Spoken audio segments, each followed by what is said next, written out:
venais du monde du conseil au départ. J'avais passé 18 ans chez McKinsey, et puis que McKinsey que j'ai quitté sur le coup de 45 ans pour fonder Ashoka en France, et ensuite au Royaume-Uni.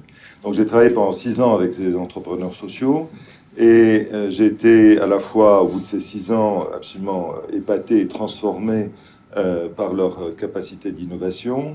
Mais je me rendais compte que la probabilité pour qu'ils arrivent à passer à grande échelle était quand même assez faible, et qu'il ne s'agissait pas simplement d'être patient dans la plupart des cas, c'était pas une question de lenteur, mais que fondamentalement, structurellement, il était très peu probable qu'ils passent à grande échelle. Et ça m'impatientait un petit peu parce que je trouvais que les innovations étaient extraordinaires, qu'il y avait vraiment un potentiel fabuleux, et que ce potentiel ne se réaliserait pas. Et donc, je me suis dit que pour le sous-ensemble dans ces innovations qui étaient susceptibles de devenir des business models rentables pour des entreprises, alors c'est évidemment pas toutes les solutions, c'est pas les solutions les plus importantes, mais en tout cas, c'est un certain nombre d'entre elles. À ce moment-là, si on savait les transformer dans des business models rentables, on pouvait en accélérer le développement en s'appuyant sur les capacités, sur les réseaux, sur les marques de grandes entreprises. D'où la création de cette petite boîte de conseil spécialisée dans cette niche. Et ce livre continue, disons, cet effort-là en essayant de documenter à la fois l'existence de ce potentiel de passage à grande échelle et les obstacles auxquels les entreprises, les entrepreneurs sociaux, les ONG, les financiers sont confrontés. Au fur et à mesure de l'évolution d'une entreprise, les besoins de la société dont elle fait partie évoluent.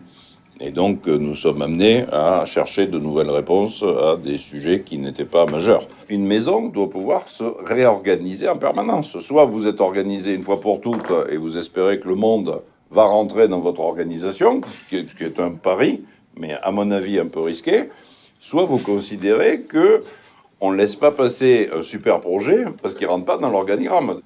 Je suis pas sûr que l'agilité dans la phase de passage à l'échelle soit la caractéristique la plus nécessaire. Moi, je pense que l'agilité est excessivement nécessaire dans la phase de prototypage, de pilotage, de développement, mais il y a un moment où il faut se satisfaire de ce qu'on a, pas chercher à faire nécessairement un truc qui est encore un peu mieux en bidouillant un peu, mais il faut se dire, bon, bah, ce truc-là, c'est suffisamment bon pour faire une vraie différence, et là, je réplique, là, je fais croître, quitte à modifier dans 2 ans, dans 3 ans, mais continuellement bidouiller pour essayer de faire un petit peu mieux, parce que laissez-moi, j'ai pas fini.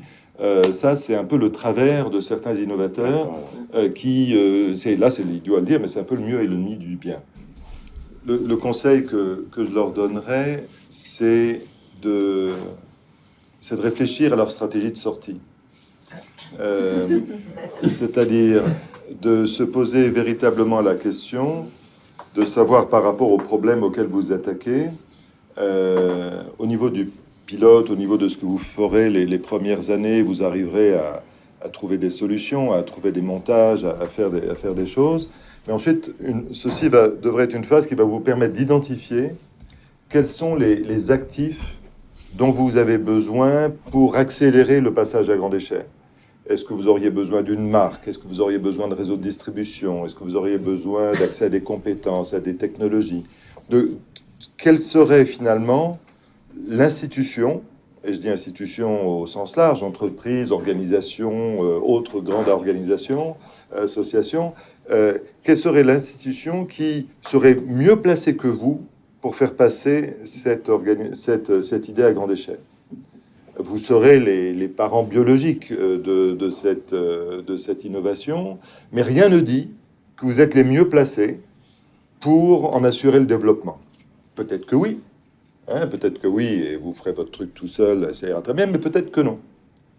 Peut-être qu'en fait, il y aura un parent naturel mieux placé que vous, mieux placé que votre institution, pour faire passer cette idée à grande échelle. Mais le fait de se dire, certes c'est moi le père ou la mère de cette idée, mais je ne suis pas nécessairement l'institution qui va lui permettre de se développer, au mieux, c'est une question qu'il faut se poser, je dirais, froidement, lucidement. On peut imaginer seul et bricoler un truc et le sortir à peu près, et très vite on se rend compte, comme le disait Olivier, soit que c'est que ce qui vous amuse, et puis il faut filer le bébé et puis en créer un autre, etc. Soit on a envie de poursuivre, mais si on veut poursuivre, il faut poursuivre, il faut savoir que c'est une aventure collective. Une aventure collective, d'ailleurs, dans laquelle on perd, au fur et à mesure que la maison grandit, forcément un peu de ce qu'on aimait, un peu de ce que... Donc il faut réussir à se créer des petits jardins où on continue à innover, à être... Enfin, moi, je passe ma vie à reprendre des petits machins dont je m'occupe tout seul, sans parler à personne, parce que c'est là que je prends du plaisir. Mais pour que ça fonctionne, il faut que le reste de la maison soit géré. Pour que le reste de la maison soit géré, il faut connaître ses limites, ses défauts et les corriger. Et ça, c'est important du point de vue institutionnel. Moi, je suis un épouvantable gestionnaire. Hein. C'est-à-dire que si un truc fonctionne, je le regarde à l'instant T, je me dis ça marche et je m'en occupe plus. Je suis absolument incapable de vérifier si ça continue à être rentable. Tout ça m'emmerde prodigieusement.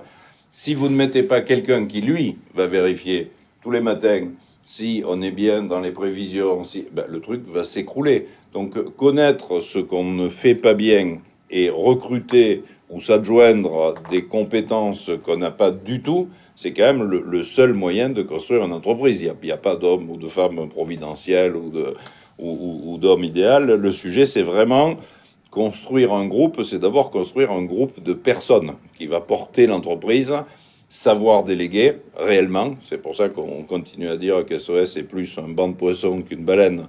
Il y a une très très forte délégation. Quasiment les 400 et quelques patrons sont des patrons de PME, avec les responsabilités que ça comporte. Si vous ne faites pas ça, vous finissez par construire une espèce de millefeuille hiérarchique à la con, dans lesquels la prise de décision est très longue, dans lesquels l'adaptation au terrain n'est plus la même. On a, indépendamment de l'international, on a plus de 1000 salariés qui aujourd'hui sont à 8000 km de Paris.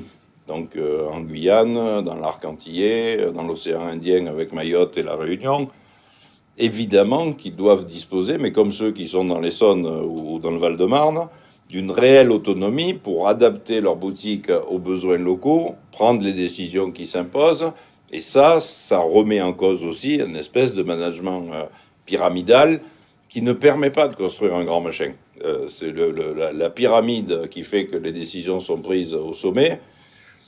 Par définition, ça finit par se casser la gueule. Donc le modèle aussi, c'est aussi quelque chose de l'ordre de la coordination d'entités, alors business unit pour les uns et puis établissement pour les autres, qui sont doués d'autonomie et d'adaptation locale.